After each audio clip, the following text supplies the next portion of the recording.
खान साहब, सबसे पहले जो मेरे पास खबर है, वजीर आजम हाउस के बजट में करोड़ों रुपए का इजाफा कर दिया गया है सर। आइंदा माली साल वजीर आजम हाउस के लिए 1 अरब 25 करोड़ रुपए से ज्यादा का बजट मुख्तस, गुजश्ता साल की निस्बत 26 करोड़ 73 लाख रुपए ज्यादा मुख्तस किए गए हैं सर। वजीर आजम हाउस ने मुख्तस बजट से 1 करोड़ 80 लाख रुपए जो ज्यादा खर्च किया। क्या कहते हैं सर?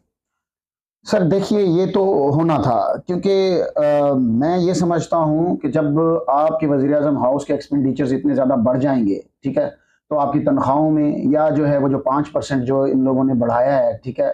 उसमें जो एल्डर्स हमारे मुल्क के हैं, ठीक हम्म। है? 80 मोर देन 75 80s में वो जो है उनकी उम्र है। तो बहुत सारे उनको मसाइल हैं सेहत के भी, ठीक है? और बहुत सारे उनके एक्सपेंडिचर्स हैं। तो 5% इज़ाफ़ा या हम यूँ बात कर लेते हैं कि जो लोग कम तनख्वाहदार हैं, तो उनकी क्या तनख्वाह बढ़ी है? 700 1500 बस। हम्म। तो महँगाई जो है वो आपको पता है अब